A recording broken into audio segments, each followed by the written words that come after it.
मुनिद्वय के चरणों में बारंबार नमोस्तु। मैं राशि पाप से तो सभी बचना चाहते हैं, लेकिन प्रायः लोगों का मत होता है कि हम व्रत स्वीकार नहीं कर सकते क्योंकि हमारी अनुकूलता नहीं है, शक्ति नहीं है आदि। लेकिन अनावश्यक पापों से बचा जा सकता है, जिसके लिए अनर्थ दंड नाम से एक शब्द आता है, जो एक व्रत भी होता है। तो महर्षि, एक सामान्य व्यक्ति अनर्थ दंड से और अनावश्यक पापों से कैसे बच सकता है? बहुत अच्छा सवाल उठाया मैंने। पापों से बचने का भाव प्रगाढ़ होना चाहिए और बुद्धिपूर्वक पापों का परित्याग करना चाहिए। सभी से मैं पहले तो ये कहूँगा कि पाप का त्याग आप पूरी तरह करो, अति उत्तम है। नहीं कर पाओ तो जिस स्तर पर कर सको उस स्तर पर तो करो।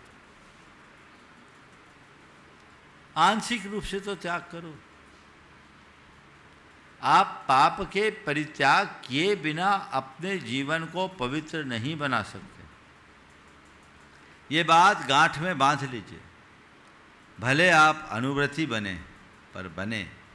अनुव्रती का मतलब ये नहीं कि आप 16 का खाएंगे तभी अनुव्रती बने। अनुव्रती यानी छोटा सा व्रत ले, कहीं न कहीं विराम हो। जैसे अहिंसानुव्रत है। मद्य मांस मधु का त्याग कर दीजिए, संकल्पी हिंसा का त्याग हो गया। ये तो आप कर सकते हैं। जहाँ मेरा काम सच से चलेगा वहाँ झूठ नहीं बोलेंगे, कम से कम कुछ अंशों में तो झूठ से बच सकेंगे। किसी की जेब नहीं काटेंगे, किसी का गला धन नहीं निकालेंगे, किसी का ताला नहीं तोड़ेंगे। इस तरह की अनैतिकता, अप्रामाणिकता युक्त कृत्यों से बचेंगे। आचौर व्रत हो जाएगा कि नहीं? सदार संतोष व्रत, यौन सदाचार का पालन करेंगे, ब्रह्मचर्य व्रत होगा। परिग्रह की लिप्सा को यथासंभव सीमित रखेंगे, परिग्रह परिमाण व्रत हो गया। व्रत कितना प्रैक्टिकल है, कर सकते हैं कि नहीं? आपने पूछा अनावश्यक पापों से बचा जाए। सच्चे अर्थों में पाप आवश्यक है ही नहीं, पाप ही अनावश्यक। और आप अनावश्यक पाप करते हो, फिर भी उसमें भी कुछ जिसको आप अपने लिए अनिवार्य मानते हो, जिसके बिना आपका काम नहीं चलता, ऐसा आप लोग कहते हैं। अनिवार्य होता तो साधु पाप मुक्त नहीं होता।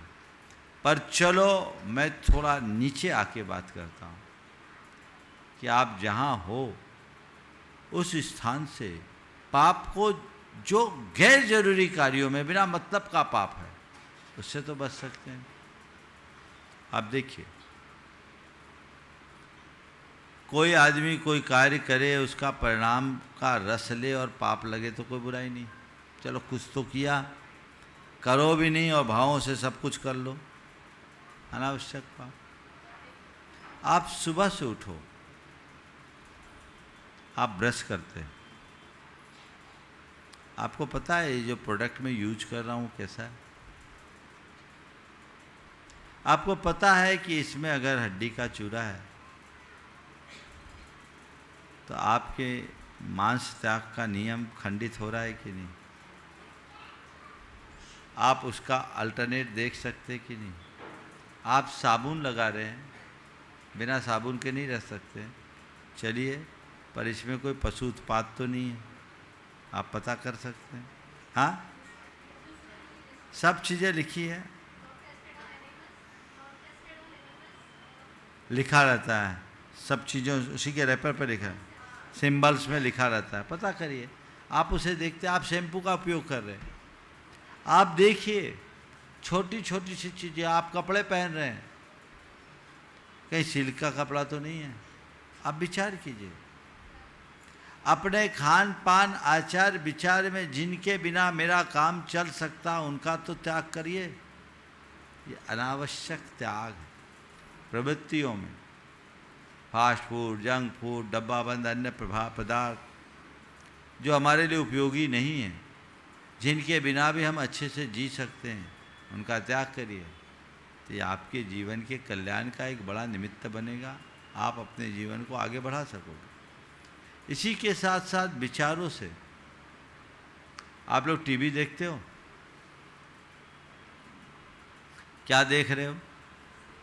मार काट, खून खच्चर और मनोरंजन के नाम पर आपका कितना समय बर्बाद हो रहा